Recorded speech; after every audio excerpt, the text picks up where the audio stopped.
Kyrie will be a part of the team. But will Durant have an imprint on Kyrie's decision? Meanwhile, one executive says that trading Ben Simmons will cause a terrible precedent in the league. Should that idea influence the Sixers' next move? The sky shocked the WNBA world after an upset of the top-seeded Sun. We'll hear from hometown star Candace Parker and her emotional perspective on their historic run. And after another John Collins poster, we'll look at the greatest alley-oop posters in NBA history. It's time to take flight as the Jump starts now.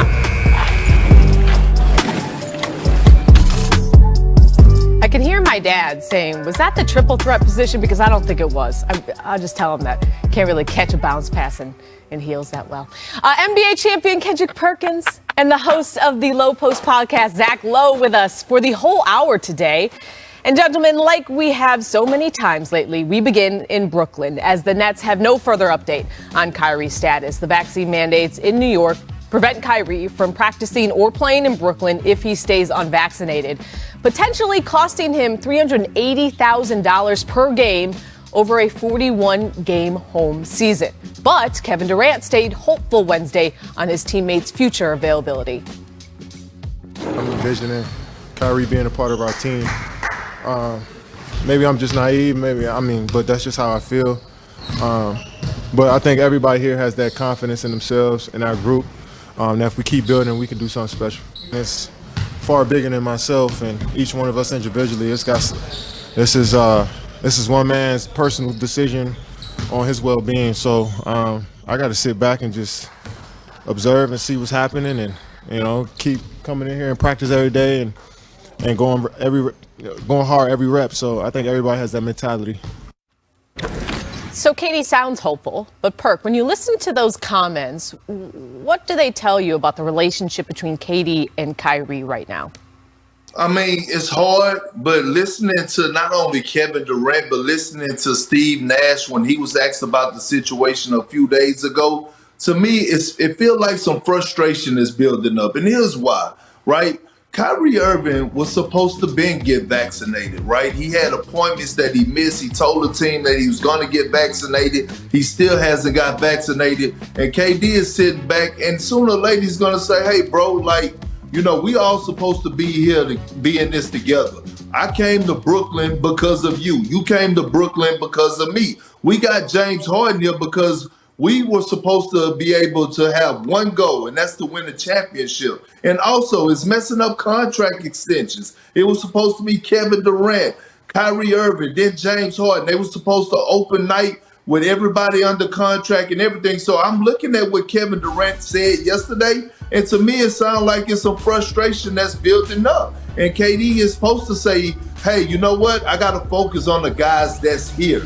Every guy that got to believe. I believe in the guys that's here. I'm going to continue to punch in the work. Kyrie is a grown man, and he's going to make a decision for himself. And playing in the NBA is business, but, it's no secret that they're friends, Perk. So how should KD be handling this situation as a close friend of Kyrie, or should be strictly a business approach? Well, I mean, Cassidy, when you think about it, look, KD and DeAndre Jordan and Kyrie Irving were all close friends. All three of those guys went to Brooklyn on a package deal. It was planned. We all talk about KD and Kyrie, but DeAndre Jordan was thrown in there as well when he signed his 4-year, $40 million contract. So with that being said, KD didn't have a problem with signing off to get rid of DeAndre Jordan, because he wasn't producing. And we all know that Kyrie Irving is a special talent. But what I'm saying is when it comes down to it, you have James Harden, who's there, another top 10 player in the league. And if you're Kevin Durant, you have to go to Kyrie Irving and say, hey, bro, what are you going to do? What are you going to do? Because we're trying to win a championship, and you told us, you gave us your word as a friend that you were going to get vaccinated. If I'm Kevin Durant, look, I got to put the pressure. I got to hold his feet to the fire because they can't afford to lose James Harden, and he hasn't signed on the dotted line yet. Zach, if you're Steve Nash, Sean Marks, and the Nets, does it even make sense to play Kyrie just 41 away games and not practice in Brooklyn if he stays unvaccinated? First of all, amen to Perk. He just got the situation exactly right, including the fact that Kyrie Irving is staring at a contract extension worth almost $200 million, which is not going to be firmly offered to him, I don't think, until he gets vaccinated. Look, to your question, Cassidy, I want to talk about team, camaraderie, friendship, commitment, all of that stuff. I believe it to my core. Perk believes it to his core. I still think if your choice is no Kyrie Irving or 41 games of Kyrie Irving, if your choice is no Kyrie Irving or Game 7 on the road against Milwaukee, we can have Kyrie Irving. I still think the talent is the talent, and you got to make it work. But to Perk's point, all of August, all of September, we kept hearing, those of us who are asking these questions, we kept hearing from the Nets, don't worry, it's going to happen. Once everyone else does it, he'll do it. Stop asking, it's going to be okay. But guess what? Season's about to start. It hasn't happened yet. And the longer it goes, the more that frustration is going to build. I mean, can you imagine if we get to this point where in the playoffs, he's taking, games off from home and playing in a way like, look, we don't have a grasp really on how many games he's going to play this season. We also don't have a grasp on how many potential games Ben Simmons could miss this season. Simmons still isn't at training camp as the Sixers face the Raptors tonight, a game that would cost Simmons roughly $360,000 off his salary. Ooh. But as Philly continues to look for another trade partner, an unnamed Eastern exec told SI this, quote, F that. You let a guy force his way out with 4 years left on a max contract, and you set a terrible precedent. They can't cave. Zach, does that precedent need to be in the minds of the Sixers front office as they pursue a trade? Here's where that executive is wrong, though. They're not caving, and they're not caving because they're not paying him. The NBA has been building to this moment for years and years and years. From Jimmy Butler to James Harden to Anthony Davis to every player that's requested a trade, which, by the way, teams trade players all the time at the drop of a hat. I don't think a trade request is some big unfair thing. I do think when you sign a contract, you have made a commitment to play basketball in exchange for money. And the big test case was going to be when a player did this with years left on his contract, would the team have the guts to say, you get $0 and you're getting none of it or almost none of it back? So I don't think the precedent, if you care about precedent, is all that quote unquote bad for teams. If the Sixers claw back all that money and say, hey, you're getting $0 or almost $0 until you play for us, and trade him for a good return, which, by the way, is still on the table. If they trade Ben Simmons, I bet they're going to get a good return if they play their cards right, if they get some breaks around the league, like a couple of teams get desperate, get off to bad starts or whatever. So I'm not as worried as that executive. I get why everybody is watching this. Everybody's worried. But the money was the big question, and the Sixers are answering that question. They're not caving to Ben Simmons. They're saying, you get nothing, and we're going to trade you and stay away as long as you like.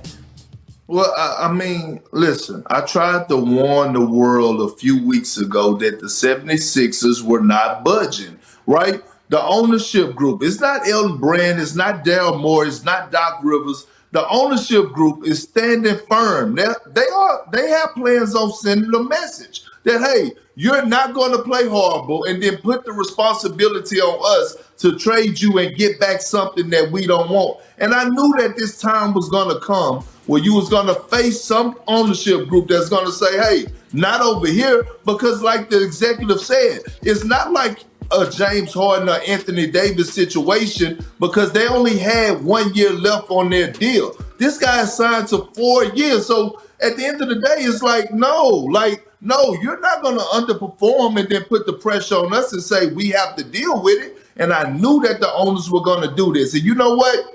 If an executive from another team spoke out publicly, can you only imagine what executives and ownership groups are talking about behind the scenes right now? They can't wait till the next CBA. I'm telling you, the next CBA comes up, it is not going to work in the players' favor. But Perk, ultimately, what's more important, though?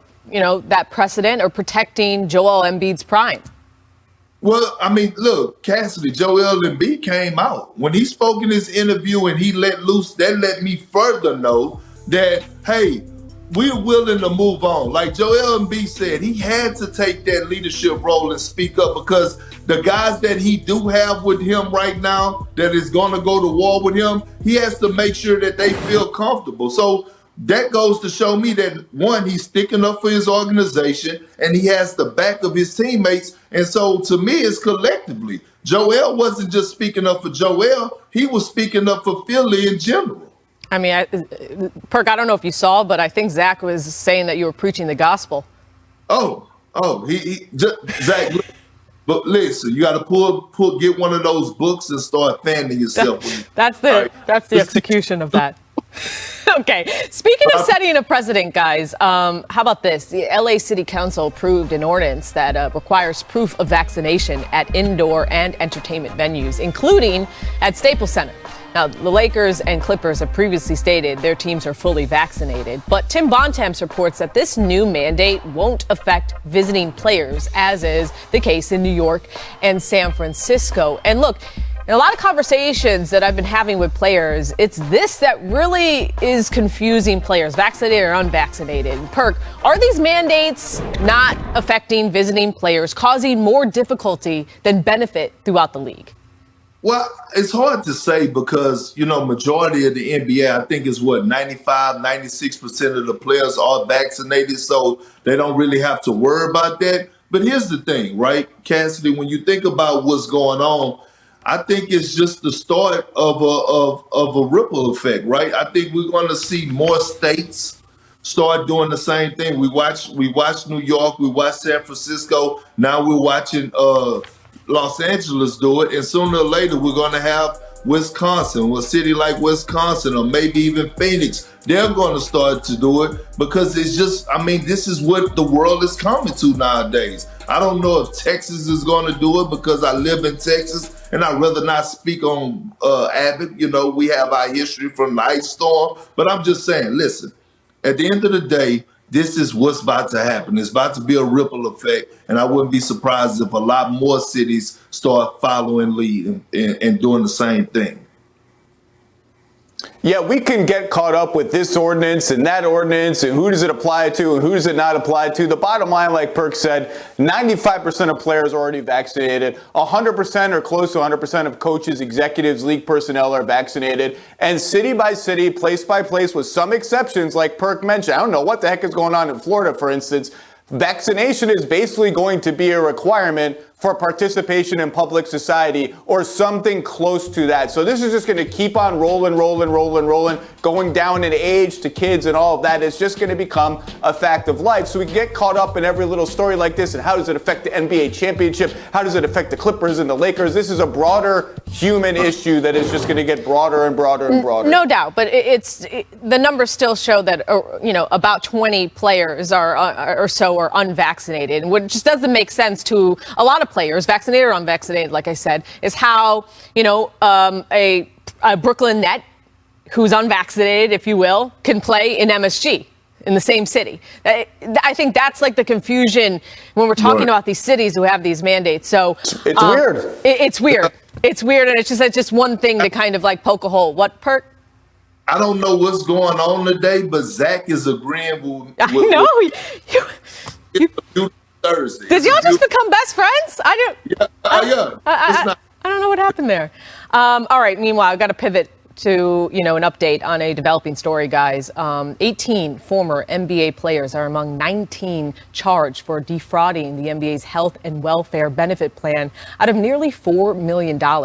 Among those players are Tony Allen, Darius Miles, Glenn Davis, and Sebastian Telfair. U.S. Attorney Audrey Strauss broke down the alleged scheme today. The leader of the conspiracy was former NBA player Terrence Williams. And here's how it worked. First, Williams obtained fraudulent medical and dental invoices. Second, he sent those invoices. Zach, we went through your top NBA tiers yesterday. You have a great article on ESPN Plus right now. But now it's time to look at the teams that may think they are contenders, but could actually be at risk for the play-in, starting in the East. Zach, the 4 teams you picked at risk of worrying about a play-in are the Hawks, Celtics, 76ers, and the Heat.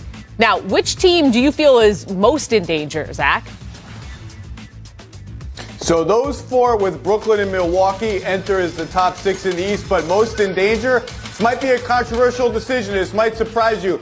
I'm going to go with the team whose second best player hasn't shown up to training camp and wants to get traded, and that's the Philadelphia 76ers. Until we see how the Ben Simmons situation resolves itself, yeah, they've still got Danny Green and Seth Curry, and Tyrese Maxey was ready for the moment against the Hawks in the playoffs and all that. But if you go from Ben Simmons to a zero on a roster spot like that, that's a big, big drop-off. So I think the Sixers, of those four, are at most risk right now until we see how that Simmons situation is resolved.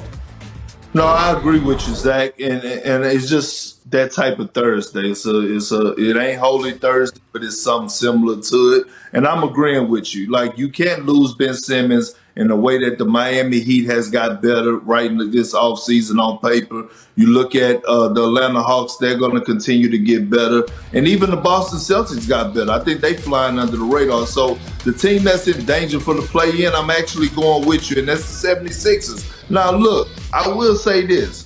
I went out on a limb, and I still have them as my MVP of the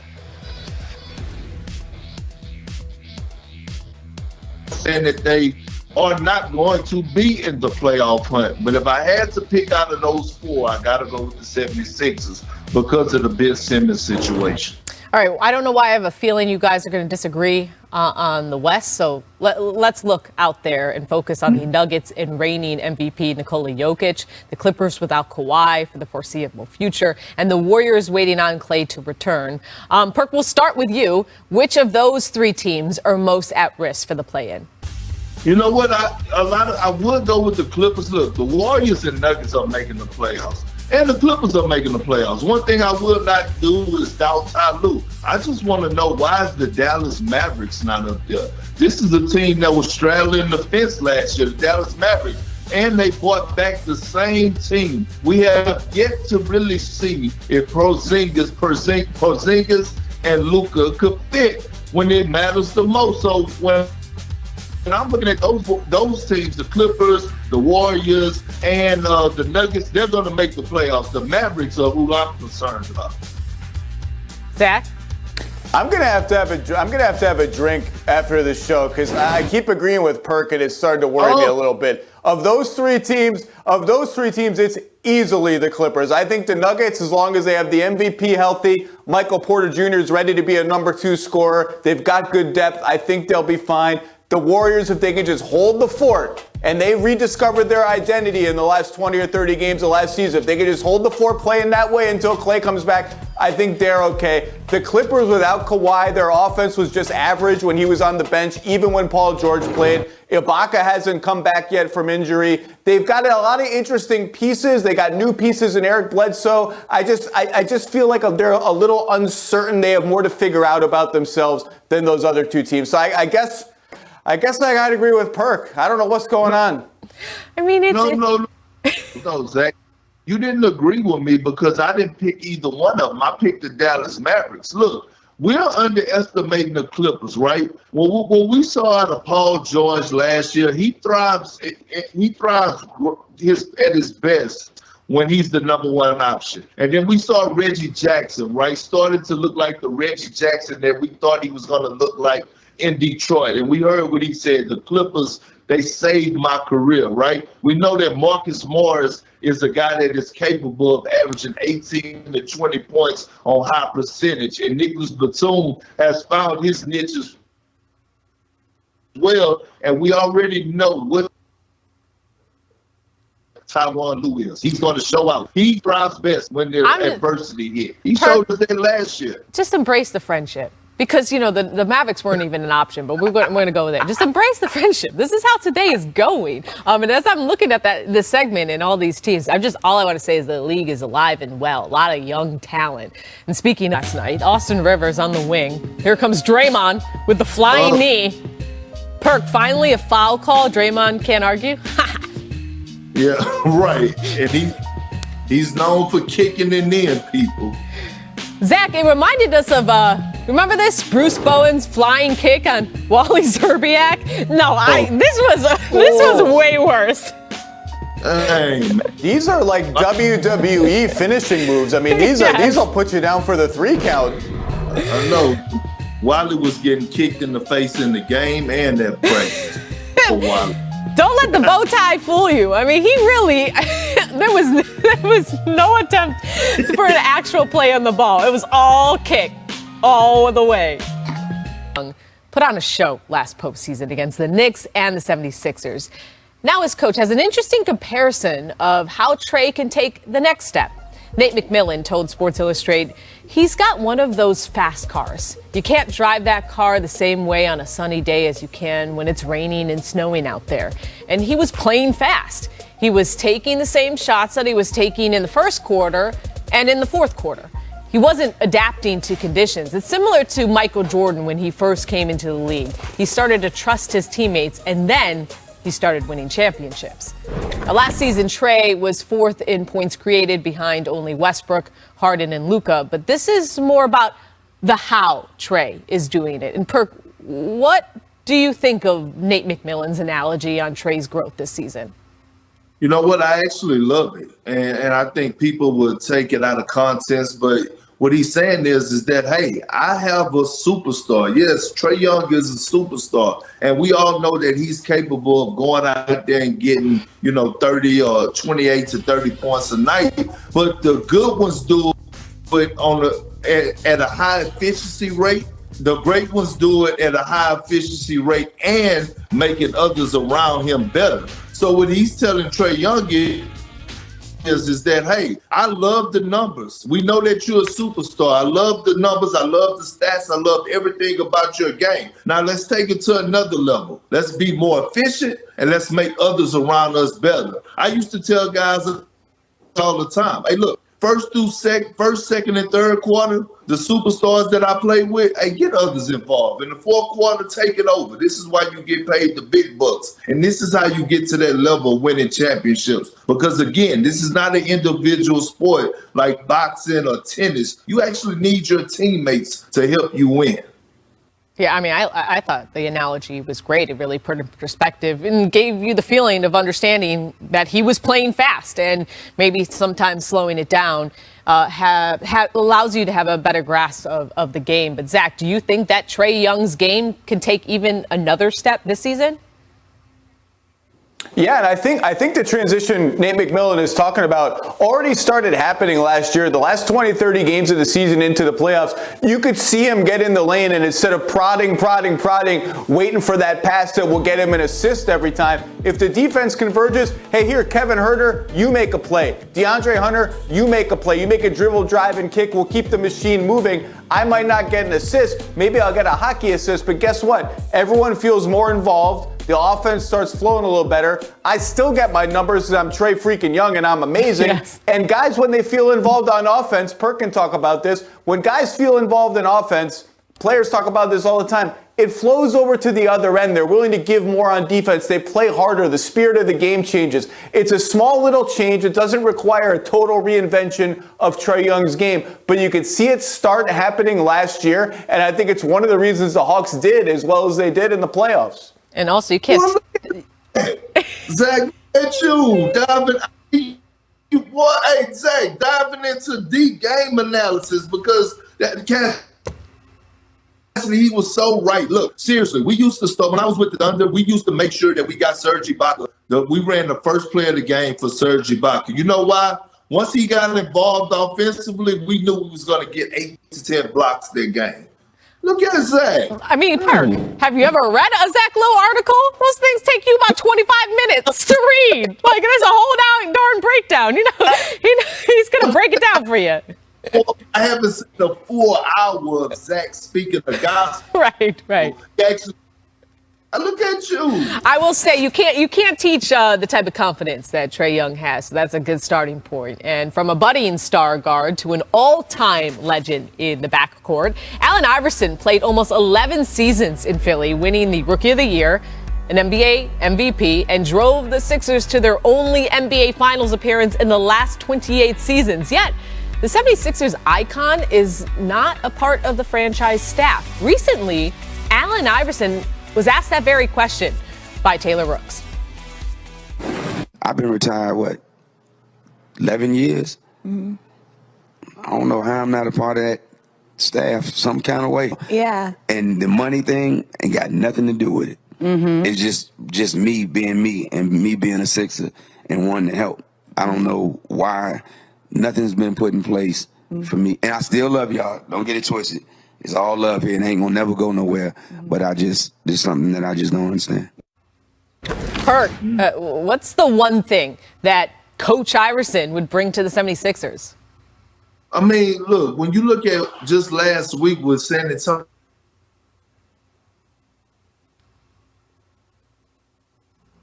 office where he's going to be able to be a consultant, right? Well, Perk, He's we lost a little bit of your sound here, so we're just going to pause for a second and go and pivot over to Zach, because I do want to get your thoughts, Zach, on Iverson's comments, and if you think his presence could be positive there in that locker room. Yeah, I mean, it doesn't even have to be locker room, coaching, front office. There's lots of jobs that iconic ex-players have for their team. This is just a conversation where Allen Iverson and the Sixers owners need to get in a room and say, hey, you want to be part of our team? Let's talk about what capacity that makes sense in. And I think there's the easy solution. I mean, it's Allen Iverson. He is an icon in Philadelphia. If both sides want to make this happen, they want to commit to it, they want to make the time commitment and all of that, this can happen. It's just like that. But do you think, Allen Iverson's statement about not being asked to be a part of the team says more about AI or the 76ers? I don't know. I don't know why he's not part of the team. I don't know what the situation really is, but I do know, again, that super. No matter the pressure, no matter what's going on, we are built for this. Durant, air ball with 0.3 of a second remaining. That'll do it. The Bucks beat the Nets in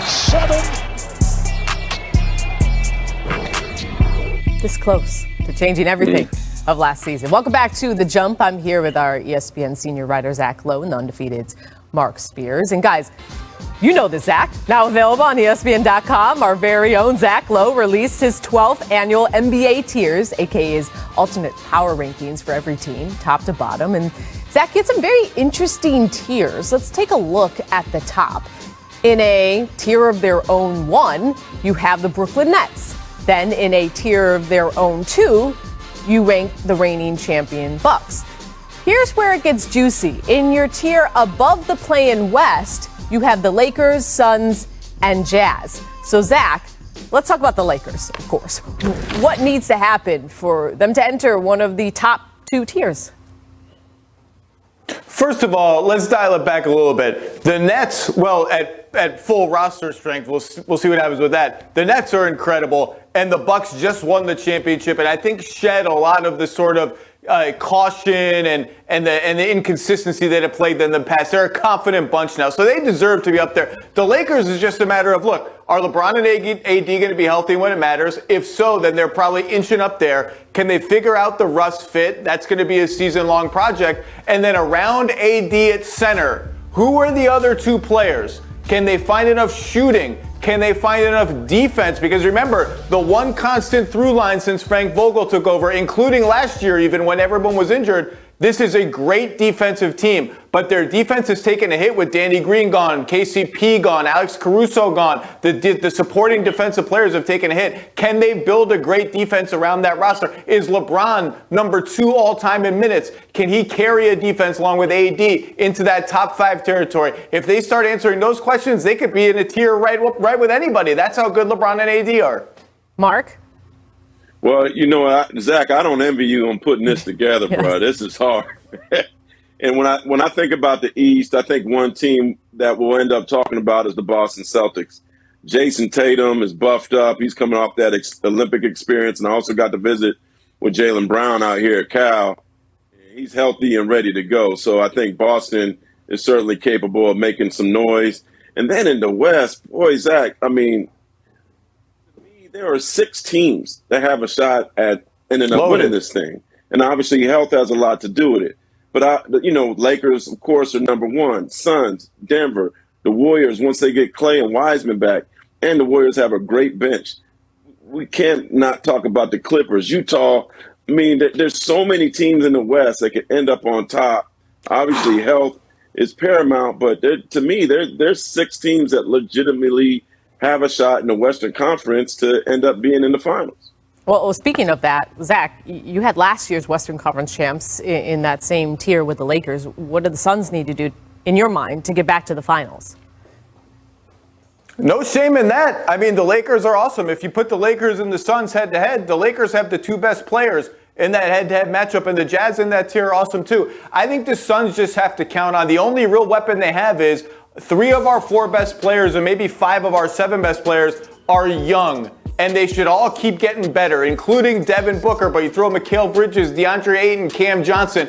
Internal development is the Suns' roadmap to going up a level even higher. People are dismissing their chances to make the finals again, and I get why. Mark just said the West is loaded, the Lakers reloaded, and all of that. But with Jamal Murray injured, and Kawhi Leonard injured, and Klay Thompson recovering from injury, there's still weird windows all around the West. Like, don't dismiss the Suns. They're a really, really good team as long as Chris Paul stays healthy.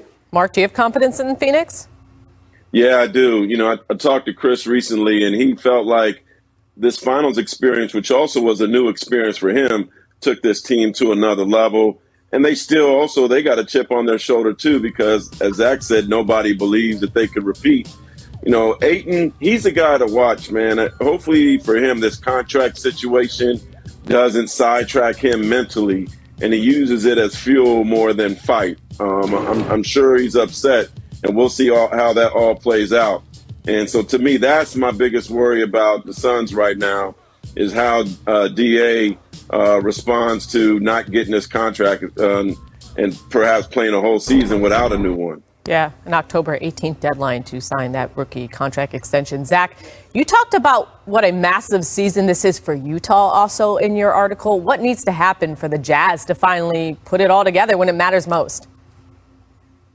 You look at their last 4 playoff eliminations. Every year, the Jazz end the playoffs with a bad taste in their mouth. The first 2 losses to the James Harden Rockets, where their offense was horrible. They couldn't make an open 3. Okay, they go out and sign Bojan Bogdanovic, Jordan Clarkson, juice up the offense. The next 2, they blow a 3-1 lead against Denver in the bubble and a 2-0 lead against the Clippers last year with Kawhi Leonard injured. Now, Mike Conley, Donovan Mitchell also hobbled and injured for that series, but still. And they did it because their defense, the bedrock of their team, the foundation of their team, built around the 3-time Defensive Player of the Year, it fell apart. And so you have to ask yourself, has Utah solved that problem? And I don't know that they've upgraded the perimeter defense around Gobert enough. I mean, that was their real undoing against the Clippers, that they could not keep Reggie Jackson, Paul George, Terrence Mann. They could not keep those guys in front of them. They'd get in the lane, drive and kick for 3. And I think the other thing is, teams are not afraid to go small against them because Rudy Gobert does not punish small ball lineups except for the occasional offensive rebound. The Clippers were switching Reggie Jackson onto him,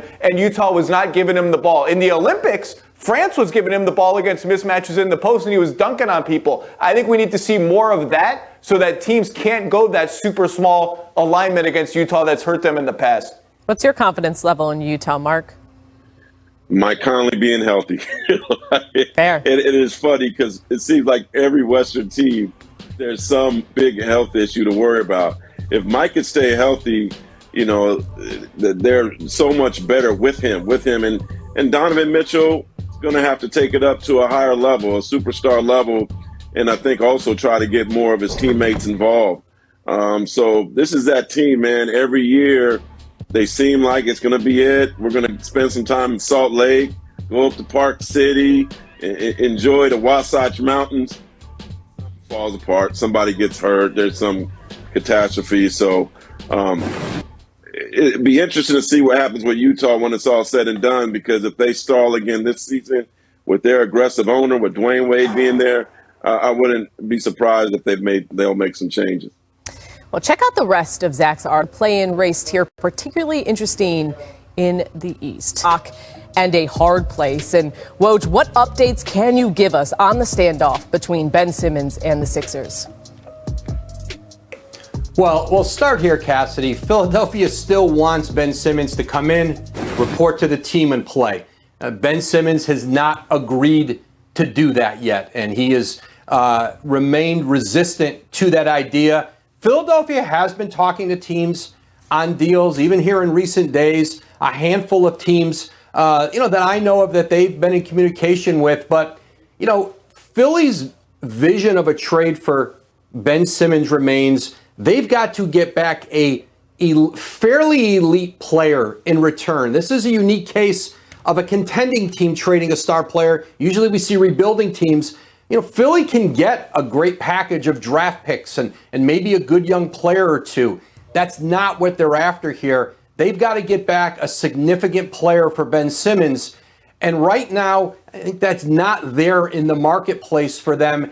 I think there's a sense they may have to wait until December 15th when the players who are free agents this summer or signed extensions can become eligible for trades. They are listening. They are talking. But Philly remains with a high asking price, understanding they're in Joel Embiid's prime right now. They have to get back a really significant player for Ben Simmons. Yeah, time may feel like it's standing still when it comes to a trade, but that fine money is not. Woj, thank you so much, as always, for your insight and reporting. All right, Simmons' contract calls for him to be paid 25% of his salary on July 1st, another 25% on October 1st, and the rest in 12 installments starting November 15th. The $8.25 million due at the start of October has been placed in escrow, and Philly will deduct $360,000 from that for every game he misses, including the preseason. All right, Zach, you have a great Low Post podcast with Bobby Marks right now talking about the candidates, if you will, for Simmons. Who do you think is the leader in the clubhouse right now? I don't think there even is a clubhouse. I think they're constructing the clubhouse. I think there might be a foundation for it. I don't think anyone's lining up to get in the clubhouse yet. I think it's empty right now. I don't sense that there's been a deal. We use these football analogies. It's on the 10-yard line. It's on the 5-yard line. I don't think there's been a deal that's made it to midfield. To me, the one that still makes the most sense is to Portland for CJ McCollum. I don't sense that there's been any traction on any kind of deal with Portland. I think Minnesota is probably the team that sort of covets Simmons the most. Do they have the pieces to interest Philly? I think if the answer to that question were yes, and they were pieces Minnesota would be willing to part with, I think that trade would have happened already. So I just don't see anything on the horizon. But as you said, Cassidy, the horizon changes and maybe it gets closer with every $500,000 or $300,000 or whatever it is that Ben Simmons forfeits here, because his camp has remained staunch that he's willing to sit out the season if that's what it takes. Maybe I just can't wrap my head around lighting $32 million on fire. I just kind of remain a little bit skeptical that that's the case. But that's just me. My reporting says otherwise. We're just going to have to see what happens. Mark, I've made the comment that, this marriage is over. There's no marriage counseling. There's no doing it for the kids.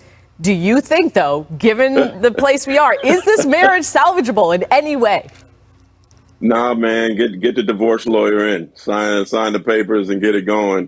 And I'm hearing there's nothing brewing, but to me, this is an interesting time for a couple Western Conference teams, as Zach mentioned. Portland, Minnesota, Sacramento, get in the mix for this. Spurs, New Orleans. We're talking about franchises who can't convince free agents to run there because they're not the sexy place to go. They need something to get into that playoff mix, to get to that team to the next level. I think it's time for one of these mid-level Western Conference franchises to be aggressive, be creative, figure out a way to get Ben Simmons. Look, I'm one of those people, man, I don't put too much on how somebody played in the postseason. I know what happened, but he's still an all-star. He's still one of the top defensive players in the league. He's still one of the best players in the league. I still think Ben Simmons has a lot of great basketball left ahead.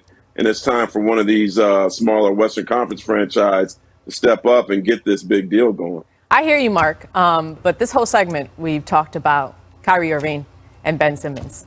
Does a Kyrie Irving for Ben Simmons trade solve everyone's problems? Right. Exhale. I don't know, because here's the thing with Kyrie that's I think is going to continue. Look, I'm in the Bay Area, San Francisco. Playing here, and I wonder as the season progresses, are there going to be more NBA cities that say, look, we're going to do what San Francisco did, and you got to be fully vaccinated to perform here. And so I don't know that the road gets easier. I think the road gets tougher. Nets, sure, but that's not why Durant went there. That's not why Harden went there. So are those guys going to be happy, especially when Kevin